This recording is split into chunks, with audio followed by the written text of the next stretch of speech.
Speeding. Speeding. Speeding. 5, 4, 3, 2, 1.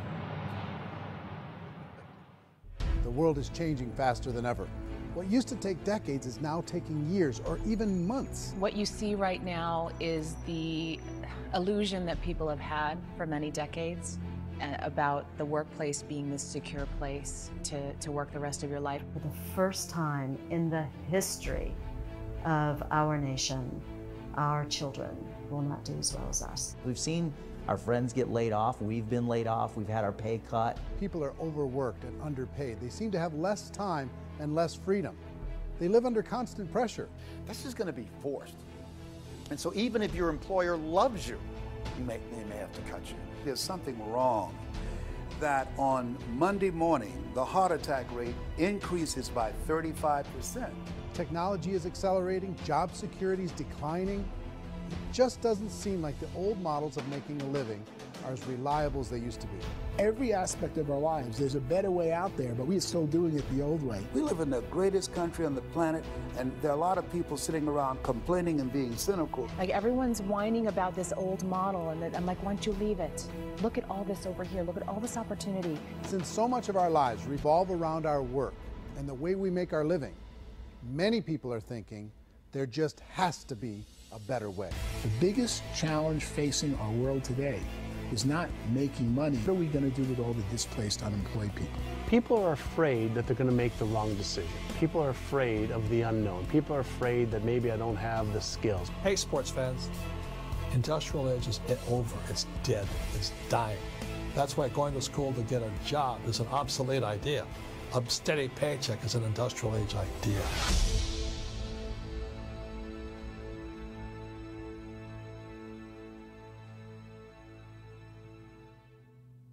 It's the search for answers that has brought us here together today. My name is Eric Worre, and for almost 30 years I've been an entrepreneur, struggling at times, but ultimately succeeding. As a best-selling author, speaker, and business owner, I've spent my entire career helping millions of people around the world to become entrepreneurs. And I believe strongly that there is, in fact, a better way when it comes to how we make a living.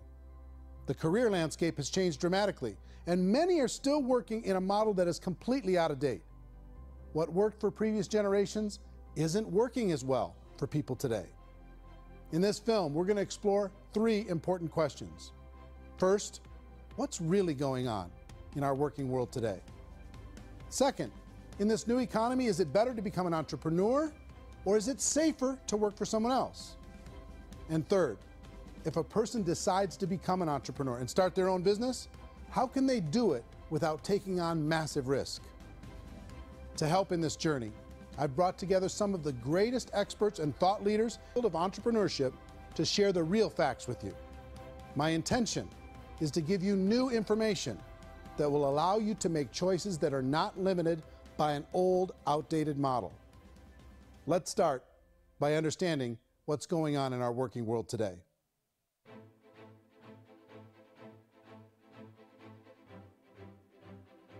Let's look at unemployment. 30–40% of the people are honestly not working, but would be working. What our government does is if you haven't found a job in 6 months, we don't call you unemployed. We pretend you dropped out of the labor force. I've often said that unemployment, particularly structural unemployment, that's unemployment due to technological changes, is the first sign of economic growth. Think of it, 10 people live on an island. They go out every day and fish. One day, new technology shows up. A missionary brings them a net. Now, using the net, one pilots the boat, one throws the net. 2 fishermen can do all the work 10 used to. That's a 500% increase in productivity, 2 doing the work of 10, in one day. You don't have to learn a lot to learn how to throw a net instead of throw a fishing line. The island's got a big problem, 80% unemployment. But the island still has all the wealth of the fish because the 2 people produce as much fish as 10 did. Now, of course, looking back in history, these changes used to take thousands of years. And during that time, we went into farming and transportation. Some of us became doctors and some teachers and lawyers, and we developed all these new professions and new manufacturing jobs. Today, these changes are occurring literally in one day when a new technological advance occurs, and we don't have the social structures to deal with it or to retrain the unemployed people. So one of the things that I think is interesting as I travel across the country and really travel around the world, the way that we work and the way we get paid for work is changing pretty dramatically. On a global basis, everything is being turned upside down because of the rapidly advancing technologies. They are eliminating many jobs, and we have been left with many people not prepared for the jobs that exist. A lot of demand in public companies was to squeeze out all the fat and to get just as much margin as we possibly could, and fat equals humans. So this idea of job security in information age is so obsolete, but it's still taught inside our school system, and that's where the problem starts. There's no financial education in school system, and people are still trained to be employees who work for that paycheck. This is a chart on the middle class. What's happening in the middle class, those that went to school, their incomes have been coming down for years. And parents still say to their kids, go to school, get a job. Now what happens to all those middle class people who are dropping off the ends of the chart? Well, they become what's called working poor. And this is what happens to working poor. But they say poverty is ending. Well, poverty may be ending, but working poverty is going up. And this is food stamp usage. So food stamp usage in America is going through the roof right now, because people cannot earn what they call a living wage. Most people have experienced financial pressures that I think are probably greater than they have been in the past. If you're not working for yourself, then it's going to be a pretty hard road for a lot of people. Today, if you're going to control your future, the 40-40 plan is gone. Graduate from college and get a job and work for 40 hours a week for 40 years. That day is gone. So some of these charts actually tell you what's going on. And this is a really interesting one, you know. People are going back to school because if I go back to school, I'll get a nice job. But this is what's happening to, it's called Sallie Mae, which is the student loan guys. Student loan is going through the roof. It's now over $1 trillion, and student loan debt is worse than credit card debt. So when people stopped using credit card, the government got people into student loan debt. And the problem with student loan debt is you can never be forgiven. See, with credit card debt, you can declare bankruptcy and all's forgiven. But student loan debt, you can declare bankruptcy, you still owe it. It's the worst of all debt. But this is the next picture. Look at this chart here. This is what's happening to wages of college graduates. It's going down. So you go to college, you rack up all this debt, but you earn less money. Now, that's not that intelligent. Average person who's been working a lifetime in America today is ending their lifetime at 65 with about $41,000 in assets. They earned just enough to survive. I think in the United States we have something like 17 trillion in debt. That's just the federal government debt. We got another 2 in municipal and in other, let's call it almost 20 trillion government. We've got 40 trillion in private debt. That comes up to close to 60 trillion.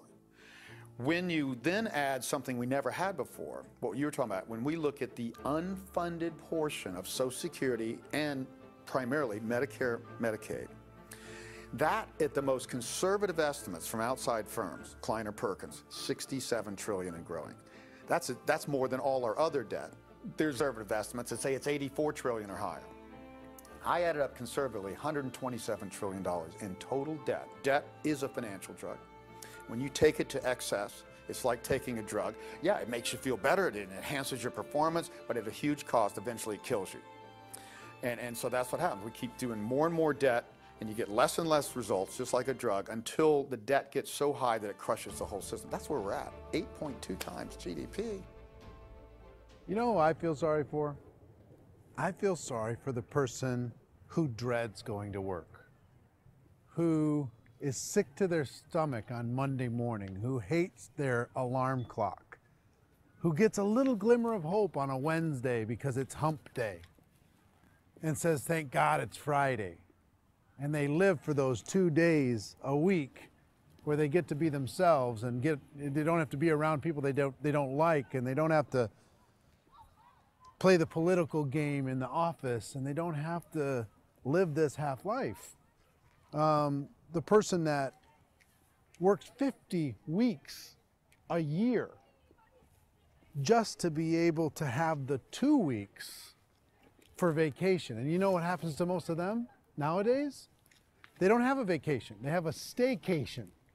They have time off of work, but they don't get to go where they want to go because they're overextended. They've got all this debt. They got all this situation. They hate their alarm clock. They can't sleep until they're done. They have to spend most of their life in traffic. I feel sorry for that group of people because there's a better, they just don't know it. I see this really interesting attempt at rugged individuality in a 6x8 rectangle, and I feel like you're all the same, except for the little push pins of the pictures. There's different pictures. Yours is named Jenny, and his is named Sujara, but it's the same people. And this is how they are, and they're just like the zombies, and there's no joy in there, there's no fun. There's always like the wacky woman who decorates her cubicle, and that's the most she can do there. You got to give her credits, right? The wacky cubicle woman. The basis for their life is worry. I'm worried, you know, maybe I'll get fired. I'm worried maybe my company will go out of business. I'm worried I can't keep spinning the plates on paying the bills. I'm worried about how do I send my kids to college. I'm worried, what if the transmission of my car breaks? That's, you know, 2 or 3, I can't fix it. People live in a sea of worry, and it eats at them. Those signs that people held up during the Depression didn't say looking for gainful employment in a cubicle. It said looking for work. Work is what we're looking for. Job is just a unit of measurement. Work is what we're going after. It's time to look in the mirror and say, it's not the economy, it's my economy. It's my little world of where I am. I need to improve. I'm not going to wait for the economy to come back because, frankly, the economy is doing great in this country. So I'm here on Wall Street, the financial center of the universe, the financial capital of the world. This is where most people's money goes to at least be held for a time, right? With interest rates in banks being effectively zero, and many experts are predicting it's going to stay at zero for the next 10, 20, even 30 years, people feel like they don't have any choice but to put their future into equities, to put their future into the hands of other people on this stock market, and hope that the stock market goes up, hope that the stocks that their advisors pick or that they pick goes up. That's one way to go, I guess. It's my personal belief that if you put your future into the hands of yourself, in other words, you have earning power by yourself, I think you're a better investment than these guys. I think you controlling your future is a better option than handing over your retirement to these guys. The average household income in the United States is approximately $50,000 a year, what they call the middle class. To reach the top 25% of income earners, you need to earn at least $90,000 a year.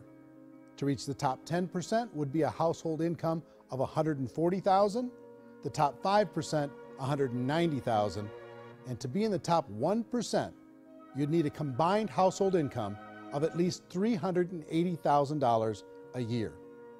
So here's the question.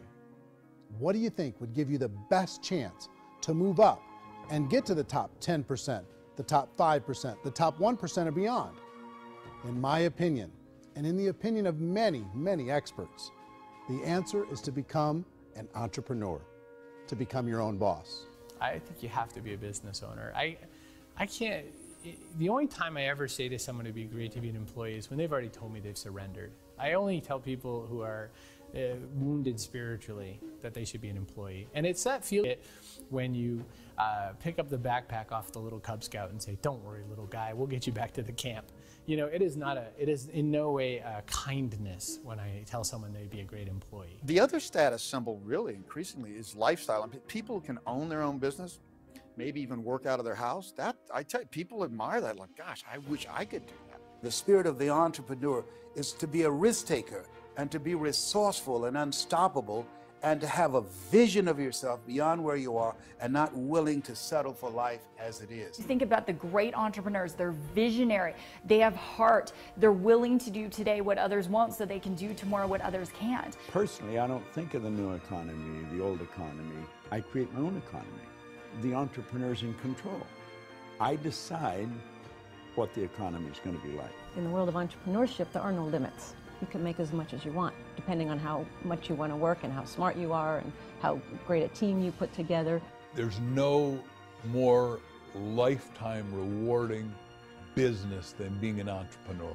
Why in America, where anyone could be anything, would people want to give up their freedom and become effectively a modern-day slave, told shut up and be here every morning at 7:30, leave at 5:30, and do what I tell you?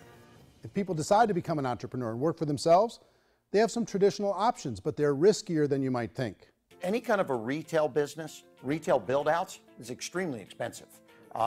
Even just these small little yogurt stores where they're putting little yogurt machines and you get all the different flavors, you're spending $200,000, $300,000, $400,000 to open a yogurt shop. I would love to buy a Dunkin' Donuts, but it's $500,000 or so to start. Quite have that just-in-case money. Risking lose it all, and most guys do 2 or 3 times, and even big guys like Branson, because I'm such a fan of his, half his companies don't work. If you make $1 million, your problems are going to go. If you make $1 billion, your problems are really going to go. Just the opposite. You and I know when you're making $1 million, you get $1 million responsibilities. You make $1 billion, you got 1,000 times $1 million responsibilities. And most people say, I'd love to be my own boss. 70% of Americans would love to be their own boss, according to recent polls. But they don't know how to get there. Because what are you going to do? One, you could buy an existing business. If somebody's selling an existing business, you have to ask why. Usually because it's probably hard. It's probably not making as much money as they hope. 2, they could buy a franchise. A little less risk, proven system, but it's expensive to be able to do that. 3, they could start something from scratch. And that's where a lot of people feel like, I don't have the chops to do it. I don't have the money. I don't have the product idea. I don't have the expertise. I don't have whatever it's going to take to be able to get there, and I can't risk my family to do it. So 4th, they could become an investor. A lot of people in this town invest to try and figure out a way, but you got to be pretty smart with that game too, right? Venture capitalists, who are the very best and most sophisticated in investing in new breakthrough businesses, make it on 1 out of 11. That means 10 out of 11 are mediocre or fail. Most of them fail. That's the risk there. An angel investor is lucky to get 1 out of 15 or 20. A business is a team sport. Like, I have to have accountants, I have to have engineers, I have to have system designers, I have to have sales, marketing, I have to have accounting, I have to have mission statements, I have to have legal and all that. The average Joe Schmo, even me, I go out there, I don't have the skills to put a business together. I think the bottom line for the 4 traditional options is they take money, sometimes a lot of it. They take expertise, and they take time. All of that adds up to just too much risk for most people. I bought a business from somebody else, and it was a lot of work. And you start wondering, what did I just buy? Because I guess ultimately I own your email list, and I just overpaid for it. People that start their own business, they spend a lot of money, they spend a lot of time, a lot of effort to get things started. And the more you invest on the upfront, the harder you typically work at it. Well, I can tell you what the success rate is of a restaurant. What is it? They're crazy enough. About 90% of them fail. About 90%, in how quickly? Year or less. Wow. And if we're talking non-franchise, we're talking franchise, Sure. that's totally different. Yeah. But our students aren't getting franchise restaurants.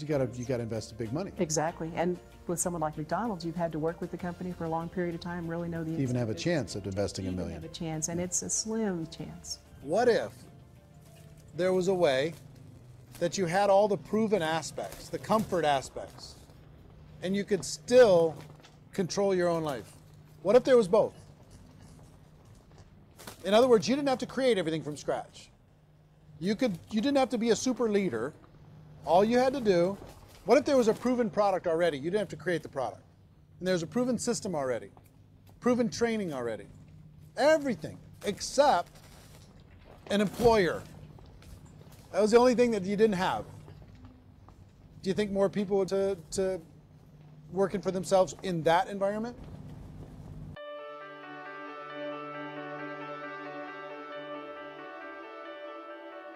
In our search for a better way to make a living, we've come to the conclusion that becoming an entrepreneur is actually safer than being an employee. And through our look at the entrepreneurial options, one particular path kept coming up from expert after expert. And I think most people will find it surprising because it's certainly a non-traditional business model. That model is for people to start their own business and become an entrepreneur through the creation of a network marketing business. Some people call it direct selling because the product is being sold directly from the manufacturer to the end consumer, cutting out the middlemen. Other people call it multi-level marketing, or MLM, because there are multiple levels of commissions paid. The most common term today is network marketing, because network marketing best describes using a large group of independent distributors, independent entrepreneurs, to move a product or service more efficiently. So my friend here, Donald Trump, and I, we always write about the network marketing industry. And the reason we support the network marketing industry is because it really is a business school for entrepreneurs. Because most people come out of school looking for a paycheck. Oh, that's terrible. I went to network marketing like that. I think if it didn't exist, we should invent it. It is that good. I think direct selling is a great way to do business today. It's very easy to get into that industry, and you can be self-employed, be, in effect, an entrepreneur. When we see multi-billionaires adding network marketing companies to their portfolio of companies, that would be a clue. When we see people who are very famous authors, famous business people endorsing the industry, that would be a clue. These network marketing companies aren't $50 million companies, they're billions and billions of dollars. They lead the stock market, they're major companies. When we're going to get it? You know, and you're going to school to work for a paycheck, but if you want to be rich, be an entrepreneur, and network marketing gives you the spirit to be an entrepreneur. A traditional company will spend up to 50% of their total revenue on marketing. Network marketing companies use a different approach. Instead of having all that extensive marketing expense, they utilize a network of independent distributors to do the marketing for them. Now, why do they do this? First, because word-of-mouth advertising is so much more effective today than traditional media advertising. Second, some products need to be explained or demonstrated, and an independent salesperson can do that more effectively than an ad campaign. Third, it's completely efficient. The company only pays for the marketing of their product if a sale happens and not before. Imagine if Amazon allowed you to become an independent distributor and paid out 40% of its revenue to that distributor group. All you had to do as a distributor was recommend a product, and if a person bought it on Amazon, Amazon would take care of all the logistics, and you'd get paid for bringing the customer. Now imagine you got paid for every purchase that customer made for the rest of their lives. Well, Amazon doesn't offer this option, but network marketing companies do. 85% of all buying decisions in our society are made as a result of word of mouth or reputation. We're recommending things to each other all the time. You know, who's your dentist? Who's your doctor? Who's your lawyer? What detergent, are you using? What legal system are you using? What product are you using? We're talking to each other about the things that we love anyway. When you go into a big box retailer, you're lucky if the clerk looks you in the eye, much less gives you any detailed information about what you're purchasing. So of course, this personal information, this education coming from a friend, a neighbor, a relative, or even a stranger, but one who has experience with the product is extraordinarily valuable. As a matter of fact, network marketing can educate consumers probably better than any other form of marketing. It certainly can do better than advertising, because advertising usually has a certain hype to it and you can only get limited information. So, network marketing trumps advertising. If you were a typical sales company and you wanted to sell $1 million a month worth of product, you might go find 100 superstar salespeople. The quota would be $10,000 a month. So network marketing as a distribution system just flips the numbers. So we use 10,000 happy, raving fans of a particular product, and we don't concern ourselves so much with how much product each one of them individually sells. If they sell just $100 or $200 a month, and there's 10,000 of them, you're selling $1 million to $2 million a month worth of product. And that's the best way I can explain how network marketing works. This is the marketing arm of the company. There's not money being wasted on bricks and mortar. There's not money being wasted on inventory that's sitting stagnant somewhere. There's not of employees standing around that don't have customers. These are people that are going to connect with customers. These companies allow people to become independent distributors for extremely low cost and with no minimum time or sales quota. Essentially, they own their own business and can provide as much or as little sales as they choose. In other words, the distributor gets all the benefits of traditional business ownership without the risk. The advantage of network marketing is the ease of entry risk. and the low startup cost, because almost everything else has very high risk. You can get in for a minimal investment. You're buying into a system that's already been proven, products or services that have been proven to work. The keys to network marketing is providing an opportunity for the masses to get involved, providing an opportunity for the average person who doesn't have the resources to start their own business. All of this so far is fairly straightforward, but network marketing offers another benefit, and it's this benefit that makes it so interesting for entrepreneurs. Network marketing allows a distributor to build their own network of other distributors and then compensates them on the sales created by that entire group. Direct selling is, at its base, very simple. It's the sale of a product or service to an individual on a face-to-face, one-on-one basis, just the way we're talking right now. But there's an important element as well, and that's the offering in conjunction with that sale of product, the offering of an opportunity for someone to make something of themselves. No matter what your social status is, no matter what language that you speak, I mean, look how many unbelievable people are becoming successful that speak every kind of language out there. What an awesome gift to give the world. Instead of having to work your way up in a system and prove that you could be a sales manager, they just decided everybody can be a sales manager. Everybody gets to build a sales team from day one. And so what that brought into the system of growth as a direct selling company is the concept of compounding or geometric progression. Because now you can actually grow a sales force very quickly because everybody is enrolling people in their own sales force. People who are like, oh, this is weird, I'm building a sales team, or what do you think you do at a regular company? How do you think a regular company works? Network marketing is the only industry that doesn't say your past determines your future. It looks at your past and says, okay, now what can we train you to do so you can have a great future? Every other employer out there wants to exploit you for what you already know, not teach you something new. Network marketing has the potential to save the United States and the world, because it's going to teach people not to be employees, but to be entrepreneurs.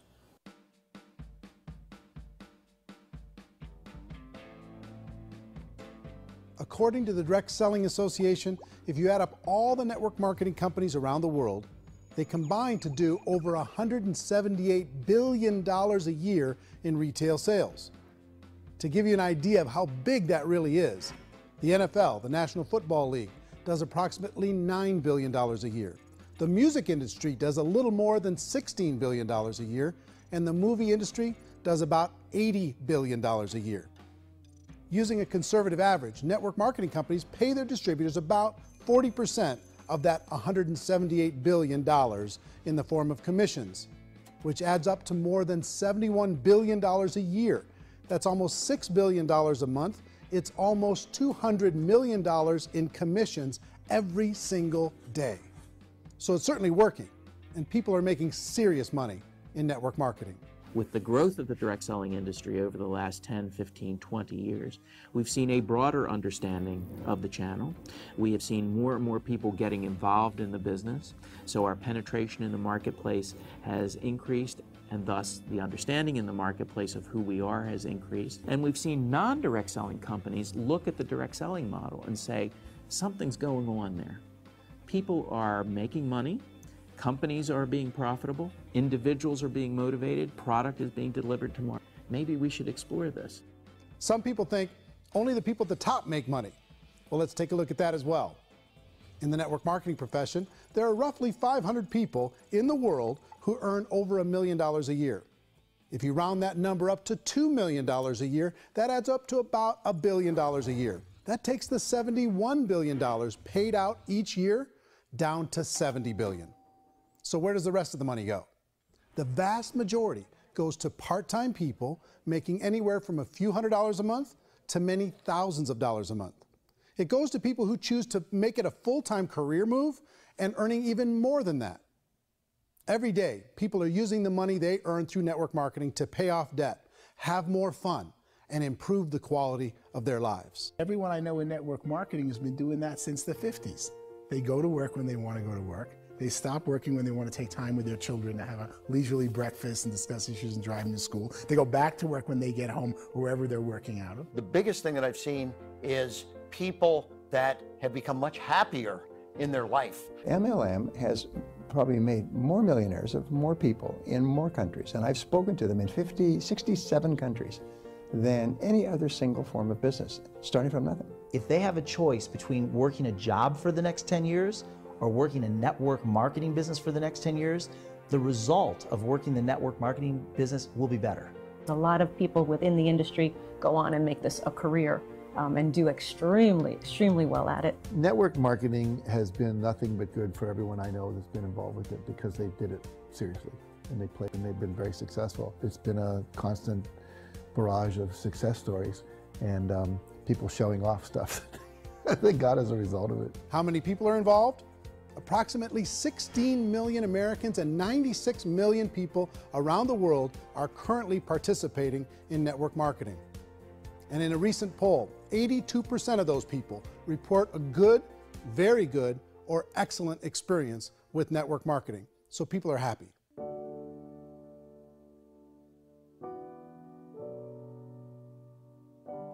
So I've taken a look at the network marketing profession and really tried to understand why so many people are confused as to the validity of this as a business. One is this pyramid shape. People get really messed up with this pyramid. Oh, it's one of those pyramid things. So I just think there are a lot of haters out there who really don't understand the industry and say, oh, it's a get-rich-quick scheme. It's a pyramid.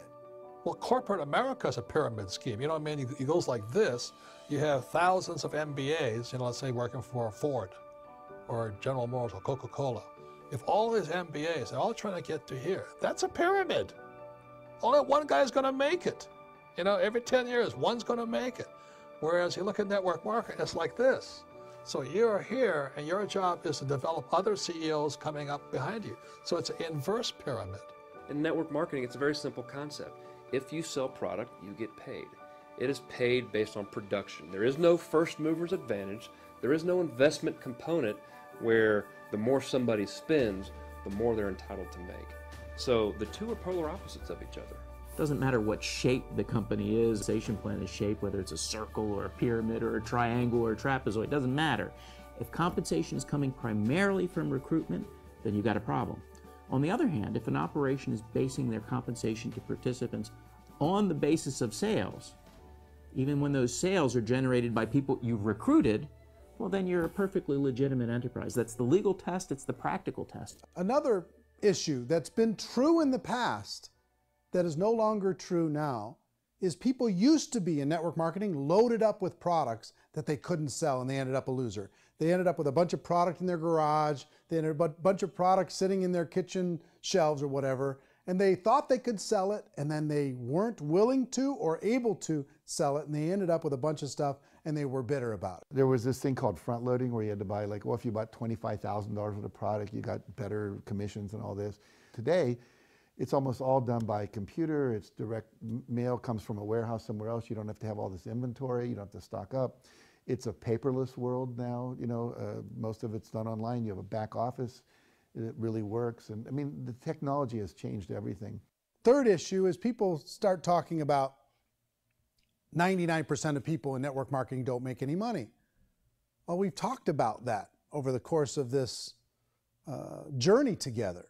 Almost $200 million a day is being paid out to network marketing distributors around the world. The naysayers, the people who say that it doesn't work, are usually the ones who just don't know how to make it work for themselves. And so an opinion, and I tell people, don't confuse people's opinions with expertise, because opinions are free. And don't confuse sincerity with the truth, because people can be sincerely wrong. But here's the reality inside of network marketing. The vast majority of people that get involved in network marketing just become customers, and they get involved to be able to purchase product at a lower price. If you take Costco as an example, if a person goes into Costco and gets a membership to Costco so they can get a lower price on the product, we don't call that person a loser because they have a bunch of product that they walked out with a smile on their face. Yet when some people want to take a look at network marketing, they say, well, those people, they're just using the product and they aren't earning an income, so they must be a loser. They're not a loser, they're a happy customer. That's the vast majority of people that are involved in network marketing. Now, a smaller percentage of those people decide to go build a business. They earn $300 a month, $500 a month, $1,000, $2,000. That's the bulk of earnings in network marketing. And then there's the few that really decide to take it serious, really decide to build a large network, really work to make that network very, very productive. And those people make huge amounts of money and there's no cap. What I do as an outside economist, just somebody looking at this industry like any other industry I speak in and say, look, what's the realities of this? 1% do incredibly well. 10% generate some additional income at pretty low risk and effort, that's not, and 90% of people roughly end up customers. One thing that I think is real when it comes to people's perceptions about network marketing is people put this, and distributors I think involved in network marketing have some responsibility for this. They have sometimes unrealistic claims about the product or about the income. Most people who become distributors, they want the money, they want to be successful, but they don't have the skills. They don't know what to do. And when people don't know what to do and they're in a new business, they're scared. And when they're scared, they panic and desperation kind of sets in. So they think everyone they talk to has to get in. So if I talk to you and you say, well, no, I don't have time to do that, they're like, no, I need you. You have to do this or I won't be successful. So I start clawing on you. I start that desperation. So then I start making claims about the product, which are not appropriate, probably not even true. Or I start saying, oh, let me show you how you can make all this money and you don't have to do anything, Eric. And so you just totally misrepresent the opportunity, and you're clingy with people because you think you need everybody to be successful, and you don't. You know, one of the messages that I try to deliver most forcefully to companies as well as salespeople in direct selling is that you don't have to overpromise.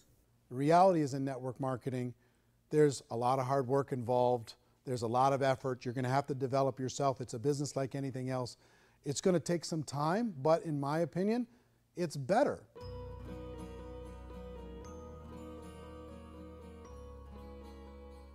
It's light years better for people starting today than it was even 5 years ago. I think it's more widely accepted now, and people understand business. It is being an entrepreneur. It is being a business owner. Our belief system is based upon our evaluation of something.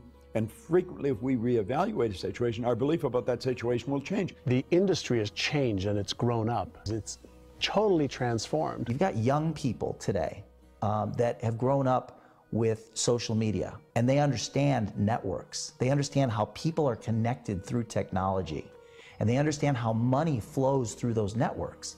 So when they see network marketing, they don't see it the way their parents saw it. And we've all learned, the larger industry that you represent, has all learned from those mistakes and flaws and errors that have happened early on. Early algorithms didn't work the right way.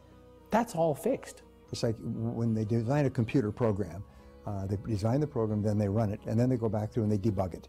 The MLM industry has been debugged. This is the day of being virtual, being able to run a business from your mobile phone. I mean, it's incredible. Companies are getting smarter. They're implementing more consumer protections. They're implementing more compliance training. They're doing more with respect to product research. If you do get involved and you make purchases of inventory, even on a voluntary basis, if you decide that this business is not for you, you can leave and have that inventory repurchased by the company. There's no other business that offers that kind of protection on a voluntary, self-tory basis.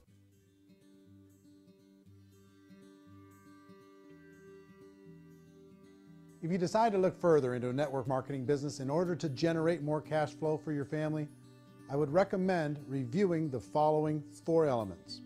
First is the product or service. And on the product or service, I would ask 5 important questions. 1, do you like it? Is it something you would feel comfortable sharing with others? 2, is there a recognized need in the marketplace? It's hard to create a need if one isn't naturally there. 3rd, does the product meet that need? Does it solve a legitimate problem for consumers? And 4th, is it priced to sell? Can it compete in the marketplace? And 5th, is it priced for profit? Is there enough margin for the company and the distributor to be able to generate income for the long term? If you can answer the questions on the product to your satisfaction, the next element to consider is the company itself. Is it well run? Do you believe in the founders or the management team? Do you feel they have what it takes to go all the way? See, it doesn't matter how good the product is if the management can't take care of the company. Good management can change with the times. They can handle adversity. They can make good decisions. Make sure you choose a company that can serve you for a long time. The third element to consider is the compensation plan. And with that, there are 3 important things to look at. First, a brand new person needs to be able to generate some money fairly quickly. It may be an obvious reason, but you can probably imagine the ripple effect of a distributor getting involved and having even a small victory fast. That can only help with the overall success of the organization. Second, a person should be able to develop a moderate part-time income in a reasonable period of time. As they develop their network and as their sales grow, they should be able to enjoy more benefits. And third, for the people who are really serious, for those who decide to really go pro in the network marketing profession, there should be the possibility to make a serious full-time income if they work hard and are committed to developing their skills. If you're comfortable with the product, the company, and the compensation plan, the last thing you should look at is the support that will be made available to you. Does the company have a website? Does it have a solid online reporting tool? Do they have comprehensive training available? Do they host events to help you build your business? If you decide to do this, what kind of a support system can you plug into? Choosing a network marketing company is a personal decision. But evaluating the 4 elements of product, company, compensation plan, and support is a great place to start. Is the company promising that you're going to get rich quick or that you can make a lot of money without a lot of effort? That's a red flag. Is there a product that you really believe in that you think can be sold? Or are you being told by salespeople or the person who's trying to recruit you or by the company itself that don't worry about the product, all you have to do is recruit other people into the business? Red flag, warning sign. If you're hearing that, take a second or even a third look. Get to know the customers, the products, the business, have some success, and see where the opportunities might take you to move up in the organization. You want to find out how concerned are they about my education, my training, and my development? Is there a space for me to grow? Most important question. Learn everything that you can about the product. Make sure it's something that you believe in, and learn everything you can about the industry and work that system. You have to be very passionate about whatever that company is doing. I would get involved. You can always test drive anything, you know, the product, the service, the community, and then lean into it a bit. If it feels good, then lean into it a lot. Behind me is the Lincoln Memorial. And this is a place where Martin Luther King Jr. had his famous "I Have a Dream" speech. And at that speech, he talked about his dream for equality for everyone around the world, and that's a noble dream. But I think more people need to remember what it was like when they were kids and the dream was still alive in them, before it got beaten out of them by reality, by this paycheck, by these responsibilities, and by having to live for this job to pay the bills. I think people need to remember that, go back to that. Once they know that there's a better way, I think their future is going to be much brighter. They can live a better life.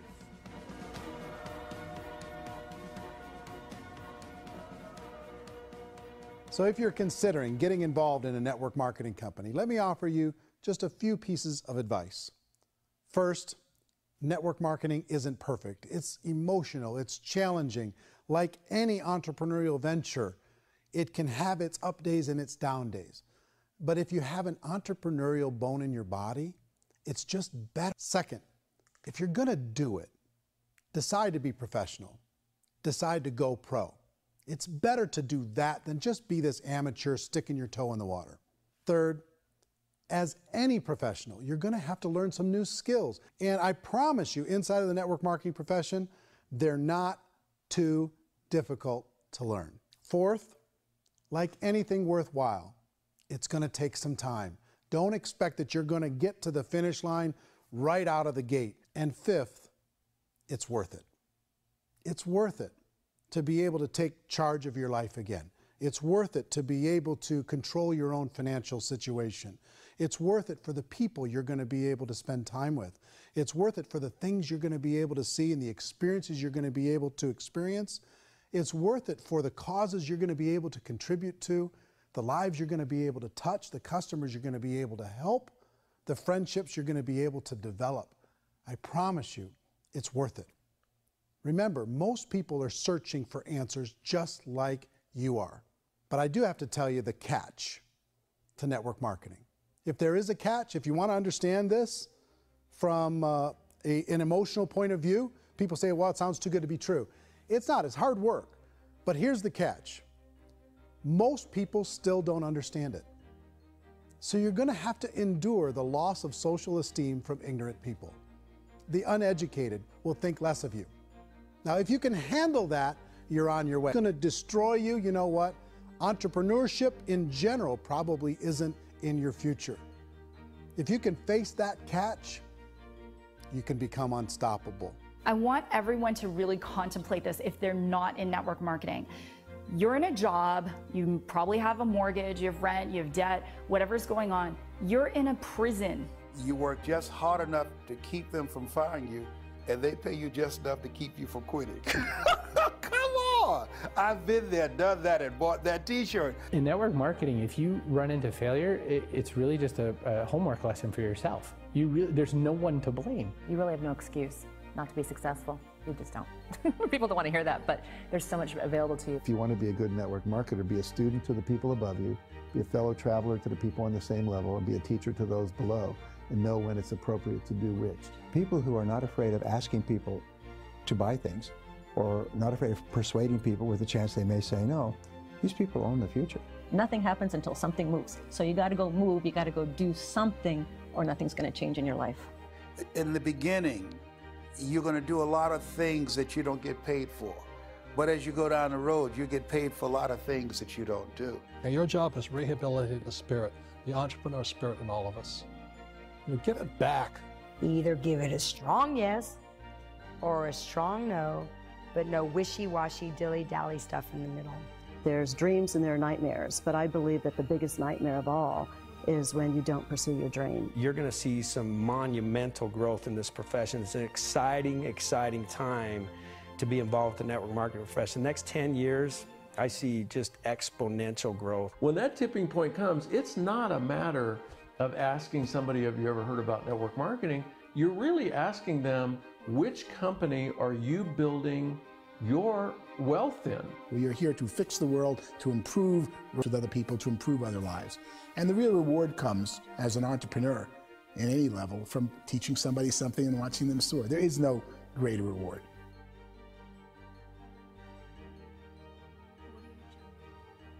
Life's too short to spend it living someone else's dream instead of your own.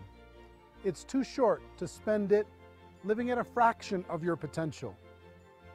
Can being an entrepreneur be a challenge at times? Sure. But here's what you get in exchange. It can be yours. Something that you built, something that you created, something that you made happen.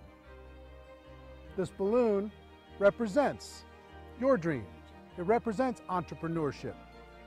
My wish for all of you is that you would reach out and grab it. The choice is up to you.